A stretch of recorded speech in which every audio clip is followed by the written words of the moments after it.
April of 2026 has come to a close, which is kind of scary actually. And with that, I watched a lot of movies this month, and here are some of my thoughts and opinions on the films I saw. I start off the month with the Super Mario Galaxy movie. I watched this with my sister, and we had a lot of fun, although I do have a lot of issues with it. This is an incredibly colorful film, but I expected nothing less as it is a Mario film and an Illumination made film. Voice acting was very good. We had the old comers back. Charlie Day as Luigi, Chris Pratt as Mario, Jack Black as Bowser, Anya Taylor-Joy as Princess Peach, but we also had some newcomers that I really enjoyed. A big standout to me was Donald Glover as Yoshi. Yes, you heard that right, that is Donald Glover as Yoshi. I remember when he was first announced, the internet blew up. But he did a great job, I thought, as Yoshi. Yoshi actually became one of my favorite characters in the film. There is one scene in particular that I won't say what it is because it is well worth a watch without it being spoiled for you. But it's the only use of licensed music in the film, and it works so well. It was great seeing the different galaxies, especially with being a fan of the Galaxy games and Mario as a whole. It was cool to see those galaxies and the different references to Mario throughout the 40th years that he's had. The pacing of this film though is way too fast, way too fast. There were moments in this film where it was very jangly keys dangling in my face, like, oh, look at this reference, and it moved to the next plot point. I like seeing them, but some were absolutely unnecessary, particularly towards the end of the film where they took a 5 to 10 minute break from the plot of the film to sort of just ham in a Yoshi's Island reference. I don't know, Illumination just needs better writing team, I guess. And you can't use the excuse that it's a kids film to justify it, because there are kids films that are infinitely better in terms of story, and they actually have a purpose and meaning to them. And, you know, while it being aimed at kids. So, I don't know, maybe Illumination just needs some better writing team. After that though, I went and watched Mario again. Yes, this was on a late night out. I was like, oh, I've got nothing else to do. Let me just go to the movies. And Mario was on. I was like, you know what? Let's give it another shot. I did notice on this second viewing though, that the pacing didn't feel as much of a problem for me. And I'm not sure if that's because I've already seen the film and know what is gonna happen, so I could just sort of let it soak over me rather than think about what is happening. But I enjoyed it much more on this viewing without worrying about the pacing. It's still very much an issue, don't get me wrong. The pacing is way too fast and it just moves boom, boom, boom, boom, boom so quickly. But I didn't really mind it as much on this viewing. At the end of the day though, I still feel ultimately the same about the film as on first viewing. After that, I went and saw the drama. This exceeded my expectations exponentially.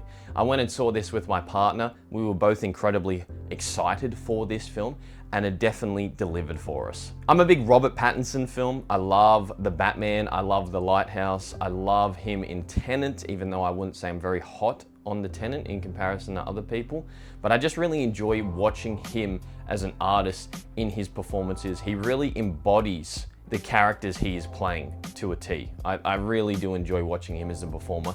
And so the fact that he was the main character in this film really helped with my enjoyment of the film. Zendaya and Rob's chemistry were great together. She plays Rob's fiance as they are a couple of days out from getting married, and then a drama, hence the name of the film, happens, and it was really cool to see. Christopher Borgli, I believe that's how you pronounce his name, he wrote and directed this, and it was pretty close to perfect for me. I think as well, finding out in real time what this big secret was with Zendaya's character alongside the characters exponentially helped with elevating my enjoyment of the film, because while I was watching, I was also able to think about what I would do in this situation alongside what Rob's character was doing. So I really enjoyed that. I haven't felt like I ever got that before in a film watching experience in a long time at the very least. Also, another standout for me in this film was the editing.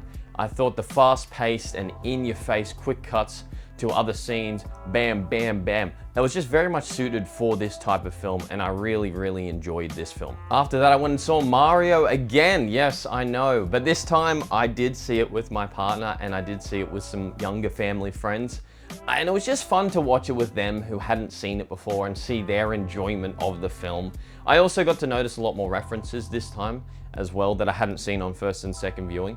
As well as also Brian Tyler's score. His soundtrack for this film was actually really good, and I didn't really get to be able to take that in on first and second viewing because I was looking at everything else around it amongst the references and trying to, look at the animation and the story and the characters. There was very little licensed music, as I mentioned before. There was only one scene of it, but I think that is for the better for the film, because with the first one, a lot of the issues that people took was the amount of licensed music that was used, and Illumination really took that criticism on board and stripped back a lot of the licensed music in this one and allowed Brian Tyler's score. Not only was it new music, but also all of Mario's music throughout the 40th years that he's had, but it allowed it to be used a lot more effectively, and it was just cool hearing all of these melodies play amongst one another. And I really hope with the inevitable third Mario film that we're going to get, that they also take this approach with the music. After that, my partner and I went and saw Undertone. It was interesting watching this one so late at night. We were the only ones in the cinema as well, so I think that added to the spookiness of it. This is definitely a slow burning tension builder. Its use of tension building actually amplifies the film for me in terms of enjoyment and in terms of memorability. I also think the use of sound as well in this film is a highlight for me. You need to watch it either with headphones on or at the cinema to be able to fully experience it, however. So if you have the means to, definitely watch it in that way. I did like the cinematography in this. I thought it was a great use of camera movement and tension building moments.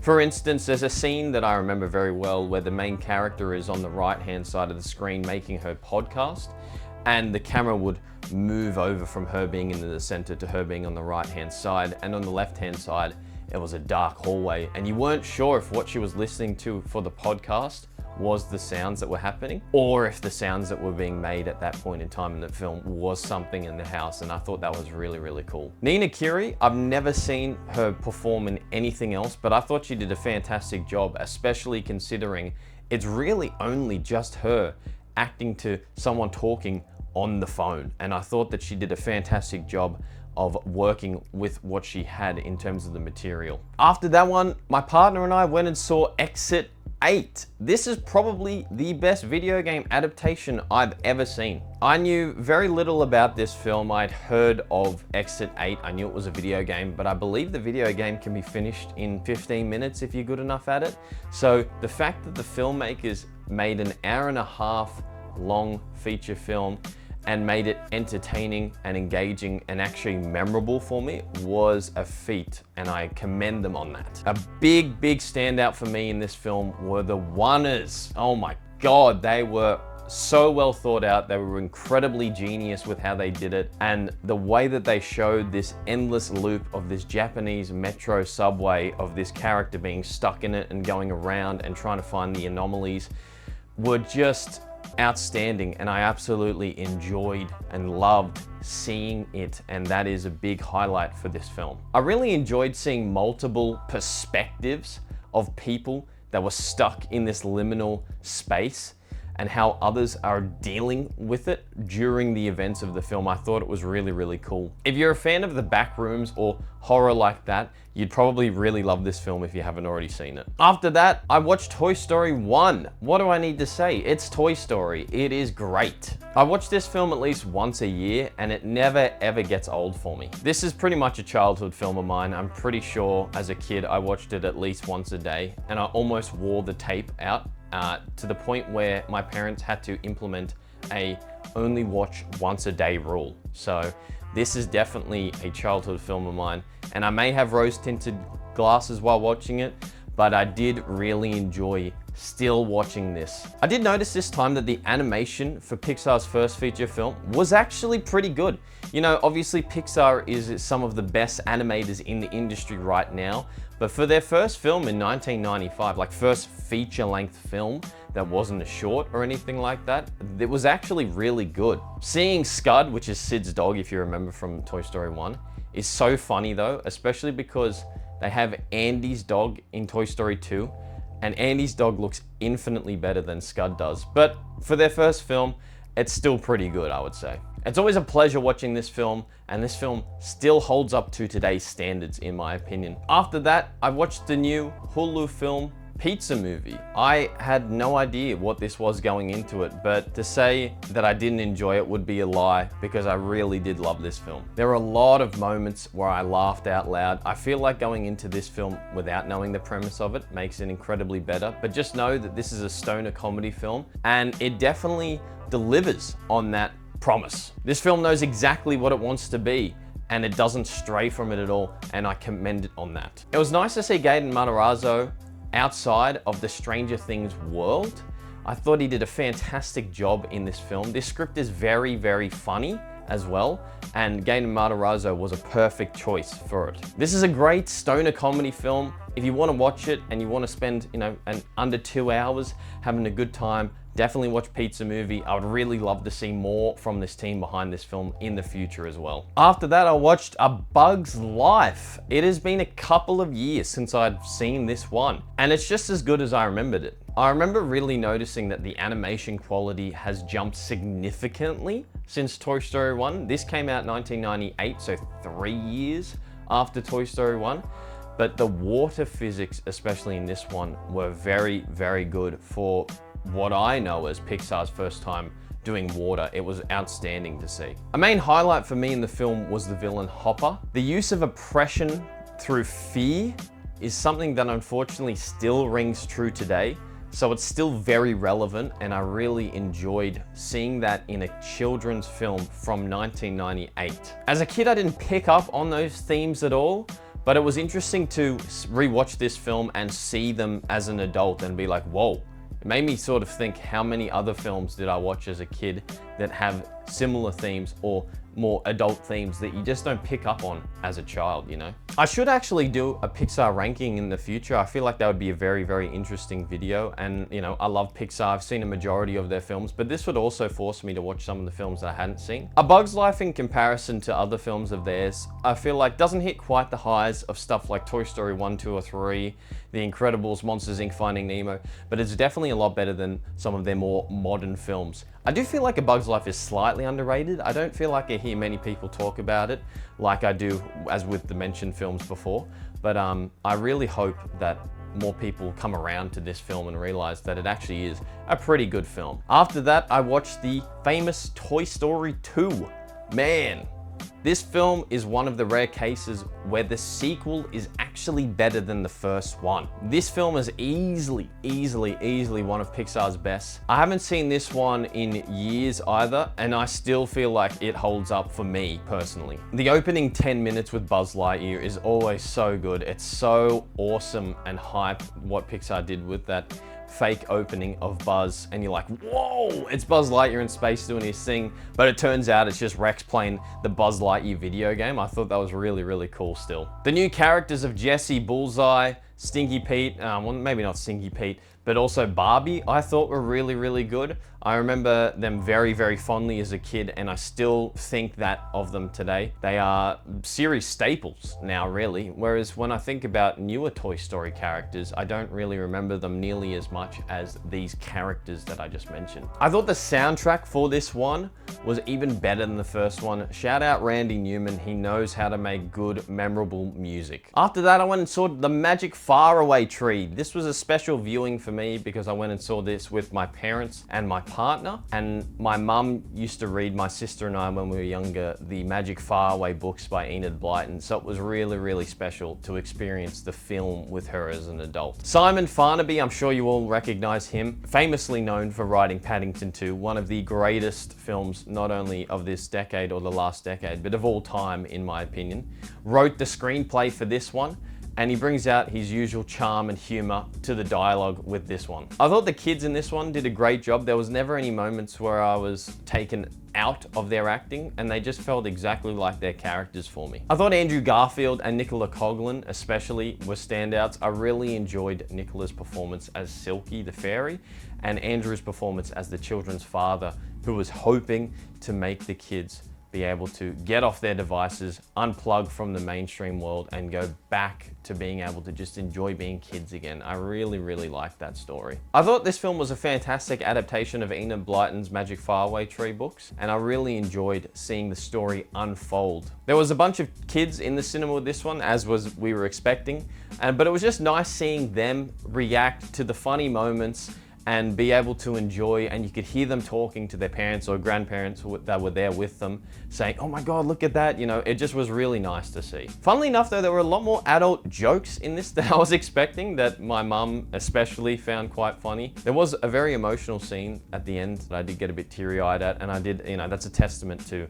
Andrew Garfield as well. I thought he did a fantastic job in that moment where I got a bit teary-eyed. And this was a fantastic story that has a lot of heart and wit to it, so definitely worth a watch, especially if you have younger children. After that, I went and saw Michael. This wasn't a very good film in my opinion. And Michael Jackson fans, you deserve better. I'm sorry, you really do. This film is incredibly sanitized, and Michael Jackson is portrayed as a flawless person and bad things just happen to him. He doesn't do any wrong, and it was just really boring to see him as the main focus of the film because of that. That's not me calling Michael Jackson boring. I think a film that showed more of his flaws as a person would have been significantly more interesting than the product that we got with the Michael film. The recreations of the Thriller music video were probably the best moment of the film for me. It was really, really great seeing Jafar Jackson, who really embodied his uncle quite well, in my opinion, be able to have his full training and work be put on full display with the recreation of this video. Unfortunately, there is another moment. It was the Motown scene. If you guys have seen the film, you know what I'm talking about. And that is a very famous moment where Michael Jackson first unveils the moonwalk to the world back in '85, I believe it was. That scene recreated doesn't work nearly as well as the Thriller one, because the way that they filmed it and the way that it's edited, there are so many quick cuts and so much behind him, up behind him. I wanted to experience Jafar Jackson's dancing, but this scene in the film in particular, which should have been a big moment, felt like it was being diminished by these quick cuts and poor framework of the camera. This was just a really disappointing film, and it was incredibly safe. I'm not at all surprised that it was safe, but it could have been so much better. And I hope with the sequel that I think is going to happen, it sounds like there's going to be a sequel, that they will show more of Michael as a person and maybe how fame has affected him in a negative way, even if they don't want to touch on all the other things that have happened in his life. After that, I went and saw Project Hail Mary. Oh my God, what do I need to say? This is probably Phil Lord and Chris Miller's best film to date, in my opinion. And the fact that they are working with Ryan Gosling, who is one of my favorite actors working in Hollywood right now, really just makes it even more special for me. I've watched this film 3 times now. This was my 3rd viewing. I saw it twice in March, once with my friend, once by myself. But this time I actually went and saw it with my parents because they were both interested in seeing it. And every time I see it, I find something else to love about it. It just gets so much better on each rewatch. It's just so good. Like, what else can I say? It's Project Hail Mary. If you've seen it, you know exactly what I'm referring to. Greg Fraser's cinematography is one of the many great parts of this film. I'm sure you guys have seen the IMAX posts on social media showing you what it looks like, and it really does look outstanding. There was a couple of moments in this movie where I was tearing up because of how emotional it is. There's one scene in particular that isn't even necessarily sad, but it's just so beautiful to look at that I actually did just tear up. And the soundtrack of this film is awesome as well. It really brings up those scenes to a new level. I don't think that without this soundtrack, this film would be nearly as emotional as it was for me. As mentioned before, Ryan Gosling is one of my favorite actors working in Hollywood right now, and he brings such a uniqueness. It's very Ryan Gosling uniqueness to grace the character, and I really don't think anyone else could have done it as well as he could. This is definitely a film to see in the cinemas, and if you have the opportunity, see it in IMAX, please. You will not be disappointed. This is easily one of the best films this year, and I could totally see it being put up for a lot of nominations for the award seasons at the end of the year. To end the month off, I watched First Man with my partner. I'd never seen this film before, which surprised me because I knew of it, being a Damien Chazelle fan of La La Land and Whiplash. Haven't seen Babylon. I've heard very mixed things about that one, but I do want to watch it sometime in the future to be able to form my own opinion of it. But this film surprised me in a lot of ways. This was a much different biopic to what I was expecting. I think going into it, I thought it was just going to be the life of Neil Armstrong leading up to the moon landing, but in actual reality, it only focused on Neil's life slightly before and during the moon landing, and the very end of the film, I think, was a fitting moment to end on. I'm sure if you've seen it, you know exactly what I'm talking about, but it was surprising how much this film focused on a lot of the mental toll of not only the astronauts in the program, but also the families surrounding the astronauts, as well as the general public who thought that, or started to think that maybe this isn't worth all the money that the US government was spending on the Apollo program. I really enjoyed seeing that. This probably has one of the best instant changes of aspect ratios that I've seen in films. I know a lot of people talk about the Hunger Games one, but this one I think gives it a run for its money. It happened in the film, and my partner and I were both like, whoa, that was cool. And it just really elevated that particular scene. I don't want to spoil it because I do think it's worth a watch to be able to know exactly what I'm talking about. Ryan Gosling, again, what can I say? It's Ryan Gosling. He did a great job as Neil Armstrong. Very different to a typical Ryan Gosling role of his charming, witty, funny self. Neil is very reserved, not too in touch with his feelings, but that is definitely Neil's arc in this film, and I really enjoyed and understood Neil's point of view, but I also, in comparison, understood his wife's point of view as well, and I thought that Claire Foy did a fantastic job playing Mrs. Armstrong really well. As mentioned before, I do like Ryan Gosling. I really thought that this performance just solidified to me, though, that he can really just do any acting role and I will enjoy it, and he'll just do a fantastic job of them. I really enjoyed the test launches as well as seeing the astronauts take off in the rocket ships, both from their point of view but from third person as well. The way that these moments were filmed brought a very chaotic feel to it, and it makes sense. It's a very, you know, big moment, and these rocket ships do really move around because of how much propulsion is lifting them off the ground. But the way that Damien chose to film it both from astronauts' POV as well as third person was really clever in my opinion. I do wish I got to see this one in cinemas, as I really would have liked to have seen all of those moments on the big screen.